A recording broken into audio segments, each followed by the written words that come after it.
Hey guys, welcome back. This is our second video in a series of 6 videos showing how to rebuild a 3000 GT Vr4 engine.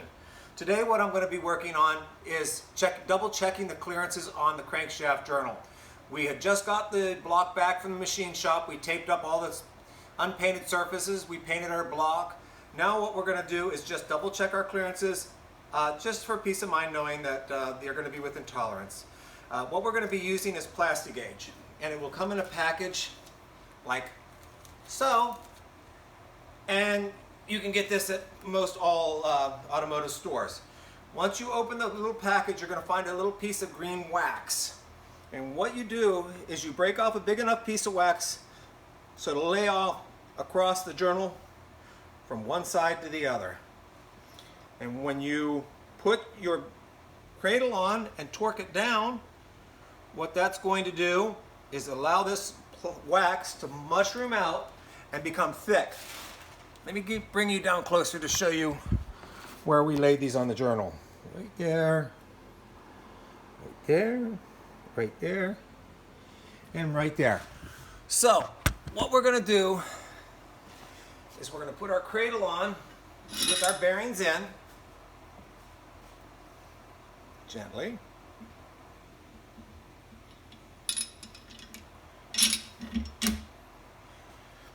And we're going to proceed to tighten these up.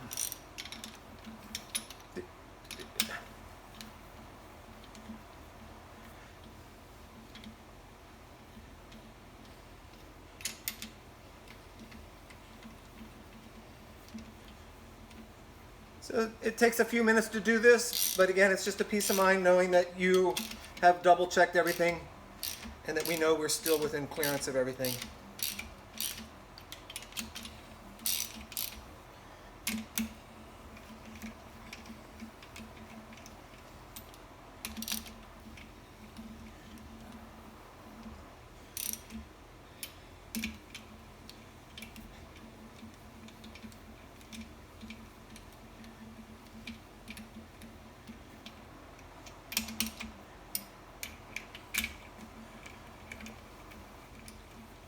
This would have been a lot easier if I had a power drill with a chuck head on it, and actually I probably do, but I can do it later.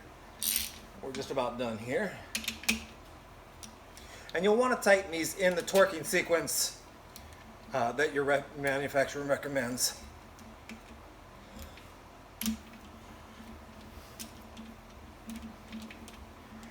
And I had already done this once before. I'm only redoing this just to show you the steps in how it's done. So I'm not going to end up torquing all 16 bolts. I'm just going to go with the inner bolts.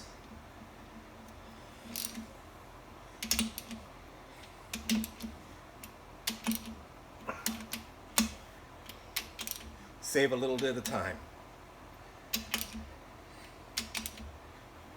Now, with your torque bar, you're going to torque them down in sequence, one at a time. The proper torque specs.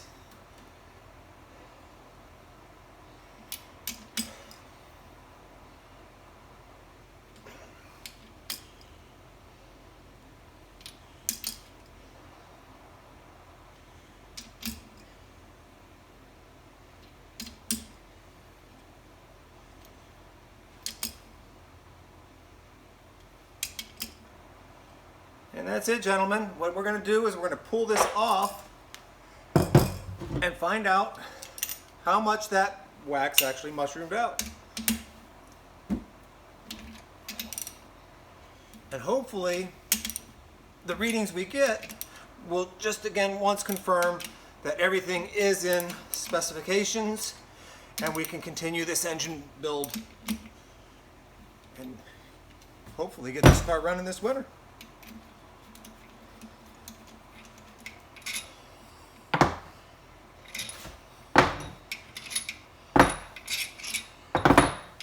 My apologies, it's taking forever. We're almost there.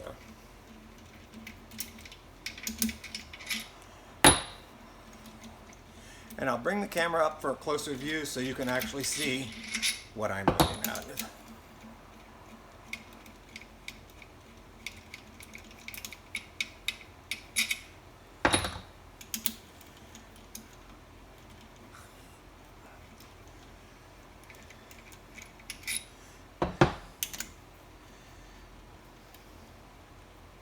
Now this wax is actually going to transpose also an image onto the the big crank bearing as well, the crank bearing as well.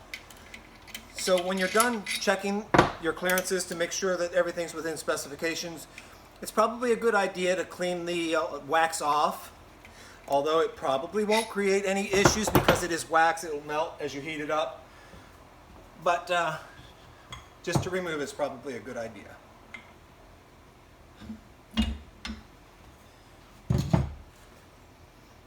And here we go. Let me bring my gauge down here, and I'll bring the camera down here, and we will just check. All right, everything looks smashed evenly across.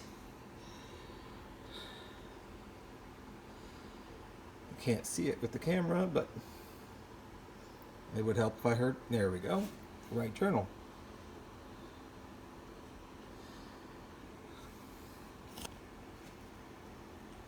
There we go there, and there we go there. So what you'll do, let me get one where we can see it better. So it's smashed more than, can't even focus. This one here, but not as much as that. So it's actually right in between these two, which again is within specifications. It's bigger than that one, smaller than this one. And let's see if I can actually focus on the numbers to tell you what they are. Right there, so it's in between 200 thousandths, 100 and 200 thousandths. And every one of them check out the same. So anyway, what we're going to do at this point is we're going to get a shop cloth, clean up all these surfaces. I'm going to retake this crankshaft out. Everything does check out fine. Then I'll reinstall everything, apply some pre-lube oiler to protect the bearings on the startup. I'll reapply the cradle, torque that down, and then we'll redo this again with each and every crankshaft, connecting rod as well. We want to make sure that all the connecting rods have the same type of mushrooming out as well on the plastic gauge. Anyway, so this is our second video. I hope this was helpful. If you have any questions, comments, please add them into the comment section. Please like the video if you like it. Share it with your friends, and maybe even subscribe to my channel. Anybody, more people that subscribe, the more people this may get out to and help in their engine build. Anyway, this is George signing off. Thank you guys for coming to my garage tonight. I will post more videos later. Have a good day.